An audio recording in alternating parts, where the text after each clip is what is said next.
Nos situamos en España, a principios de 1873. Se acaba de proclamar una república, la primera de su historia.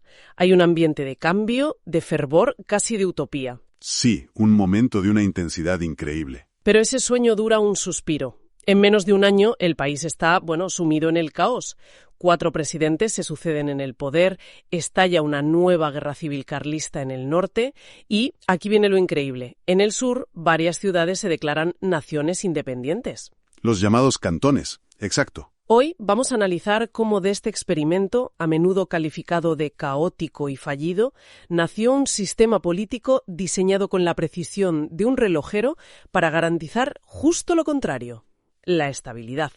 Estabilidad a cualquier precio. Efectivamente. Y para ello tenemos sobre la mesa varios análisis históricos que desmenuzan ese periodo tan convulso que fue el sexenio democrático, y sobre todo el nacimiento de la restauración borbónica.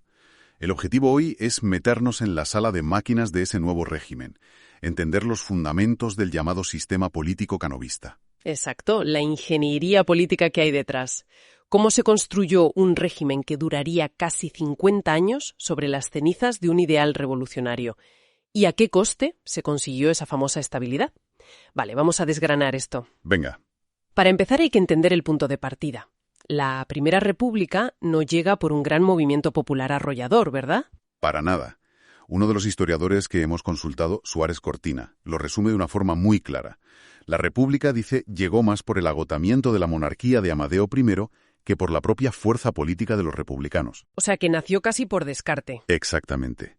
El rey Amadeo de Saboya, un monarca que habían importado para intentar salvar los muebles, tira la toalla. Dice que los españoles son ingobernables y literalmente se marcha. Y ante ese vacío de poder, pues a las Cortes no les queda más remedio que proclamar la República. Nace, por tanto, un poco huérfana, sin un apoyo masivo detrás. Era un proyecto lleno de ideales muy avanzados para la época. Democracia plena, el laicismo, una estructura federal para el Estado. Pero desde el minuto 1 las divisiones internas fueron feroces. Has dado en el clavo. Y es que esas divisiones no eran simples matices, ¿eh? En la España del siglo XIX convivían al menos 3 proyectos de país totalmente irreconciliables. A ver. Por un lado, el liberal monárquico, que quería un Estado centralizado y ordenado. Por otro, el tradicionalista carlista, que soñaba con volver al absolutismo. Y finalmente, el republicano federal, que intentaba dar voz a esas clases populares que se sentían excluidas del Estado liberal. Y dentro de los propios republicanos el lío era monumental. Un lío tremendo. Estaban los moderados, que querían una república federal, sí, pero construida desde arriba, de forma ordenada. Y luego estaban los intransigentes, que defendían que la federalización debía hacerse desde abajo. ¿Cómo desde abajo? Pues que cada municipio, cada región, se declarase soberano, y luego ya, si eso, pactaran libremente para formar la Federación Española. La idea de federalismo se entendía de formas radicalmente distintas. Para algunos era una reorganización administrativa. Para otros, y cito un diputado de la época, era un cortijo que se divide, un monte que se reparte. Cada uno a lo suyo, vaya. Exacto. Y claro, con esa mentalidad, la tensión tenía que explotar. Y explota de la forma más espectacular posible. La rebelión cantonal.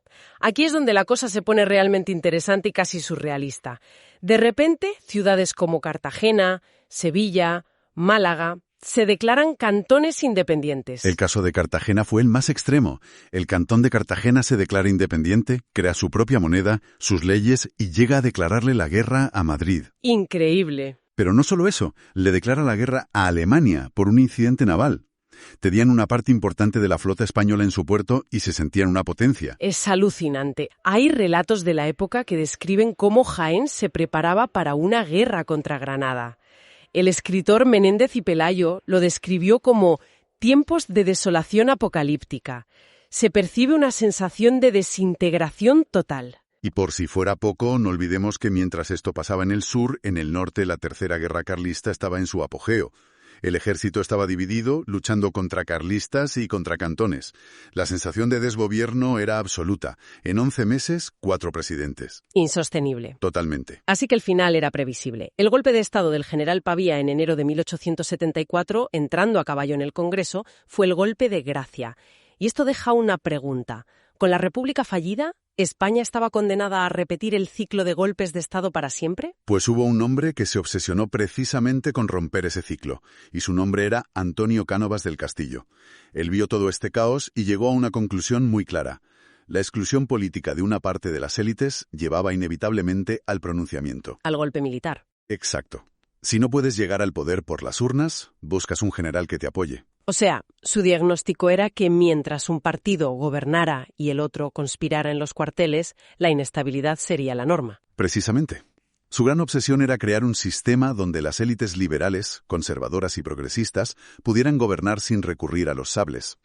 Su idea era lo que él llamaba un ancho molde para la monarquía. ¿Un molde? Sí, una monarquía constitucional con dos grandes partidos que se aceptaran mutuamente. Uno conservador, el suyo, y otro más liberal, el de Sagasta, donde puedan acogerse, en palabras del propio Cánovas, todos los desengañados de la revolución. Pero, un momento, ¿por qué esa obsesión con un sistema bipartidista? ¿No confiaba en el pueblo? ¿En un sufragio universal más abierto? En absoluto. Cánovas sentiría un pánico profundo a la democracia real. La asociaba directamente con el caos, con la Comuna de París, con la República. Creía que la sociedad española no estaba preparada, que las masas eran manipulables. Para él, la política era cosa de una minoría selecta. De las clases directoras. Exacto. El resto del país, el país real, debía ser gobernado, no gobernar. Entonces, lo que estamos describiendo no es una democracia con fallos. Es casi lo contrario. Una máquina de estabilidad con fachadora de democracia. Es una definición perfecta. Y para darle un esqueleto legal a esa máquina, impulsó la Constitución de 1876. Un documento fascinante porque era deliberadamente ambiguo, flexible, para que ambos partidos pudieran gobernar sin tener que cambiarla. Esa Constitución es la soberanía compartida, ¿no? Esto es fundamental. El poder último no residía en la nación, como en la del 69, sino en las Cortes con el rey. Justo. Espera, eso significa que el monarca no es una figura decorativa, tiene poder real. Poder real y, de hecho, el poder clave de todo el sistema. El rey, en la teoría de Cánovas, era el poder moderador. Y aquí viene el giro magistral y profundamente antidemocrático de su diseño. A ver. Cánovas sabía que las elecciones en España eran un fraude. Él mismo lo dijo. Aquí el gobierno ha sido el gran corruptor electoral. Si las elecciones no sirven para cambiar el gobierno porque siempre las gana quien las convoca, ¿quién lo hace? El rey. El rey. A ver si lo he entendido bien. En una democracia parlamentaria normal, la gente vota, sale un parlamento y de ahí sale un gobierno. Aquí era al revés. Y llamaba al líder de la oposición para que formara gobierno. A esto se le llamó la regia prerrogativa. O sea que el gobierno cambiaba antes de las elecciones. Exacto. Y una vez en el poder, el nuevo gobierno disolvía las Cortes y convocaba sus propias elecciones para, por supuesto, fabricarse una mayoría cómoda. Es darle la vuelta por completo a la idea de democracia. El resultado electoral es una consecuencia del poder, no su causa. Es una maquinaria perfecta. Una maquinaria perfecta para garantizar la alternancia sin sobresaltos. Así que tenemos la teoría, un rey árbitro y dos partidos que se turnan. ¿Y cómo funcionaba esto en la práctica? A través de dos mecanismos, el turno pacífico y el caciquismo. El turno pacífico era esa alternancia pactada entre el Partido Conservador de Cánovas y el liberal de Sagasta. El momento clave es el Pacto de El Pardo, en 1885. Muere el rey, Alfonso XII, su viuda está embarazada, un momento de incertidumbre brutal. Y en esa crisis, Cánovas, que está en el poder, y Sagasta, el líder de la oposición, pactan ceder el poder a los liberales para demostrar que el sistema era más fuerte que las personas. Fue un gesto de una altura de miras increíble, desde su perspectiva. ¿Y funcionó? A partir de ahí, el turno se convirtió en la normalidad. Sí, pero claro, para que esa alternancia pactada en Madrid se hiciera realidad en las urnas de toda España, hacía falta un sistema de fraude electoral masivo. Claro. Masivo y perfectamente organizado. El proceso comenzaba con el encasillado. Es una palabra maravillosa. El ministro de la Gobernación en Madrid cogía el mapa y literalmente encasillaba a los candidatos que debían salir elegidos en cada sitio. Como si fuera un puzzle. En este distrito de Cuenca pongo a este, en este de Lugo dejo que salga uno de la oposición para que no se quejen mucho. Tal cual. Se negociaba todo. Había distritos propios, feudos de un político, y otros donde se colocaba a los cuneros, candidatos sin ninguna relación con el lugar. El caso más famoso es el del poeta Campoamor, que decía ser diputado por Romero Robledo, que era el ministro que le conseguía el escaño. Me fascina la figura del cunero. Y para que esa maquinaria funcionara sobre el terreno, entraba en juego la pieza clave, el cacique. Si el encasillado era el plan, la ejecución era del cacique. Él era el jefe político local. Su poder venía de su control sobre la administración. Era el intermediario entre el Estado y los ciudadanos. O sea que el cacique era una especie de estado del bienestar personal y corrupto para su red de clientes. ¿Necesitas algo? No vayas al ayuntamiento. Ve a hablar con don fulano. Exactamente. Podía librar a un joven del servicio militar, que era una angustia para las familias. Conseguía un empleo público, agilizaba un permiso, te solucionaba un problema con los impuestos. Su lema era: la ley rige para el enemigo y para el amigo el favor. Y esa red clientelar basada en la dependencia y la gratitud era la que se activaba el día de las elecciones para devolver los favores en forma de votos. Por supuesto. Y si no bastaba, se recurría al pucherazo. Las técnicas eran de una creatividad asombrosa.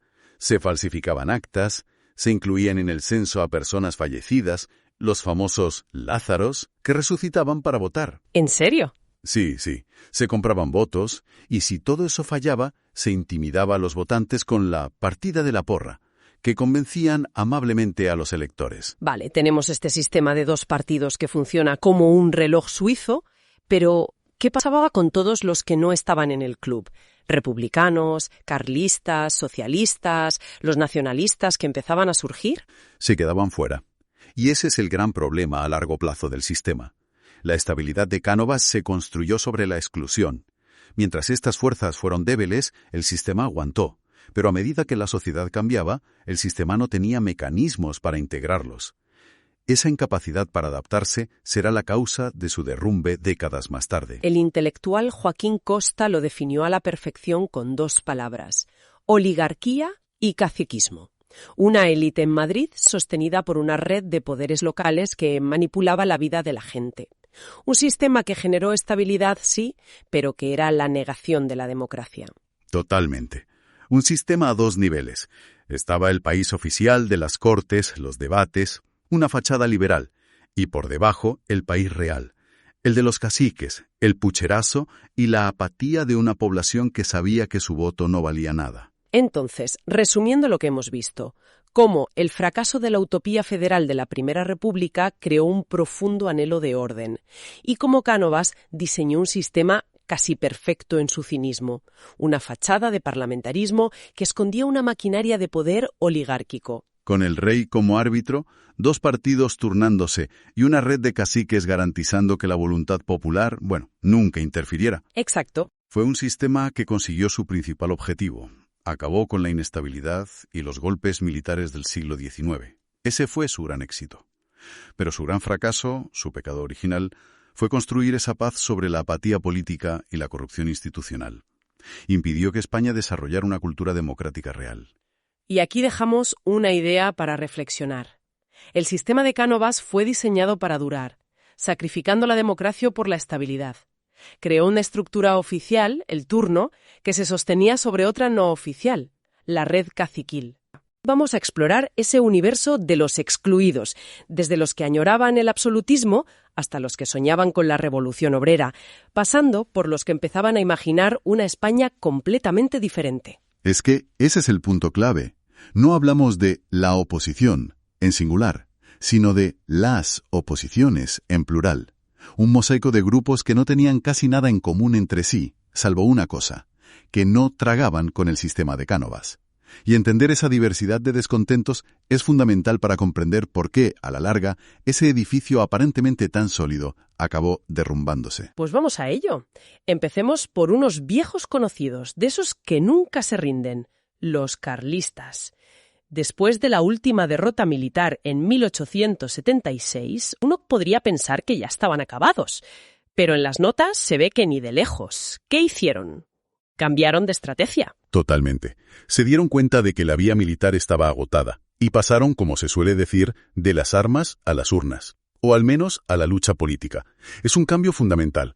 Siguen teniendo una base social muy fiel en sus feudos tradicionales, Navarra, el interior del País Vasco, zonas de Cataluña, pero ahora su campo de batalla es el Parlamento, la prensa, los círculos católicos. Pero lo que me llama la atención es que, incluso en esa nueva etapa, no consiguen mantenerse unidos.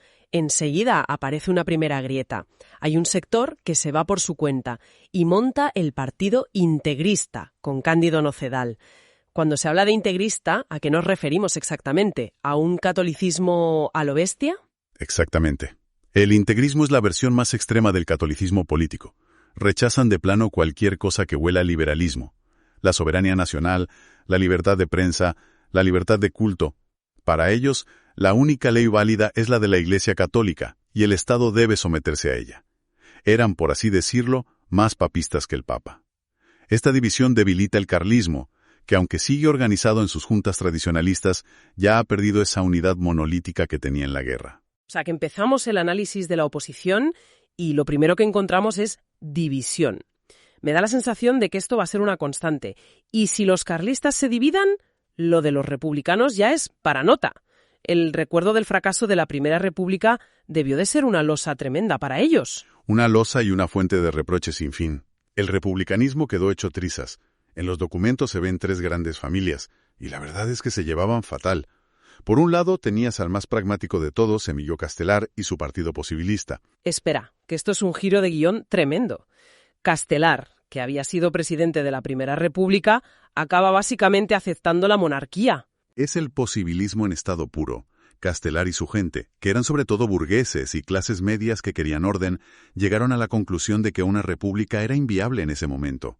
Vieron en la monarquía de Alfonso XII un mal menor que garantizaba la estabilidad, y fueron tan pragmáticos que al final su partido acabó integrado en el Partido Liberal de Sagasta. El sistema literalmente se los comió. Vaya, se le acusó de traidor. Por supuesto, sobre todo desde el sector de Ruiz Zorrilla y Salmerón, el partido centralista.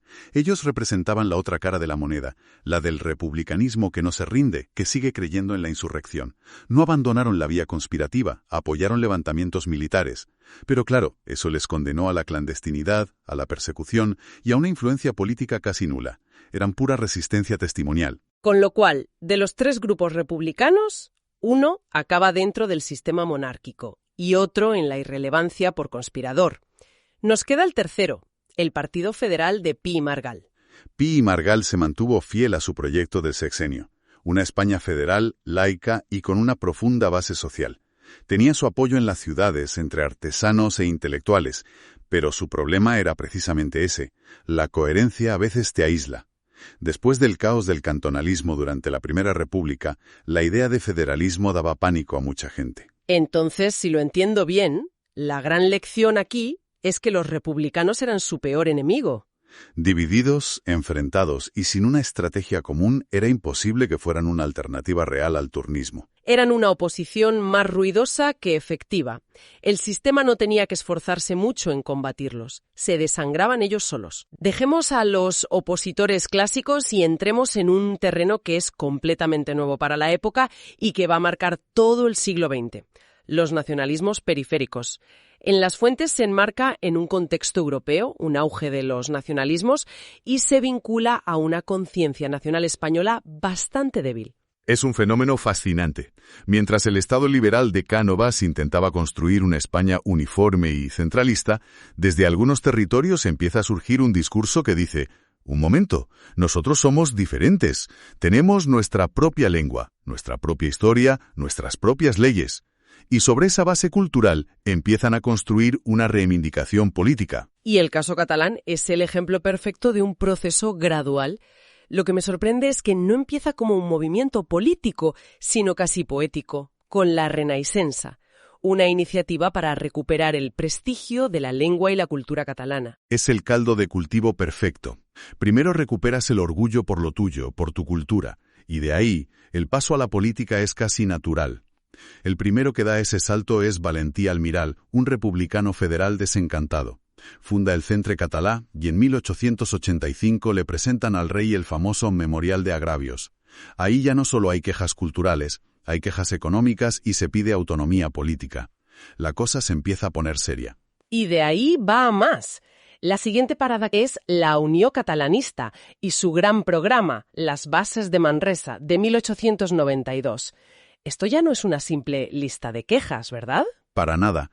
Las Bases de Manresa son ya un proyecto de constitución para una Cataluña autónoma dentro de una España confederal.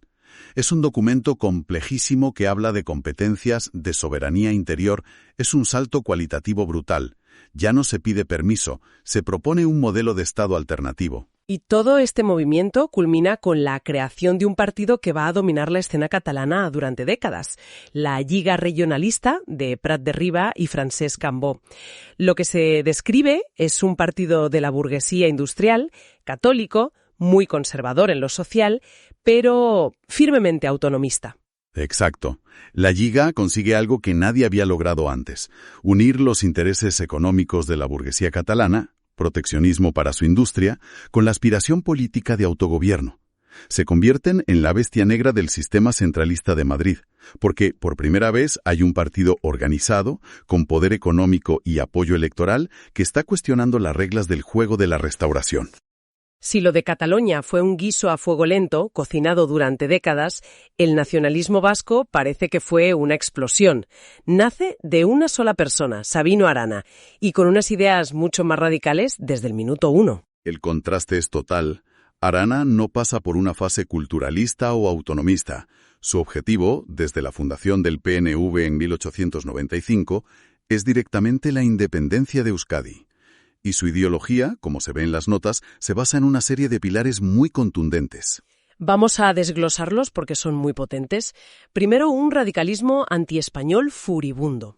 El término maqueto, que utiliza para referirse a los inmigrantes españoles, es muy agresivo. Los ve como una raza invasora que contamina la pureza vasca. Y ahí conectas con el segundo pilar, la exaltación de la raza. Arana estaba obsesionado con la pureza racial vasca. Defendía que era una raza superior y prohibía los matrimonios mixtos. La anécdota de que para entrar en su primer bazzoki se exigían 4 apellidos vascos lo dice todo.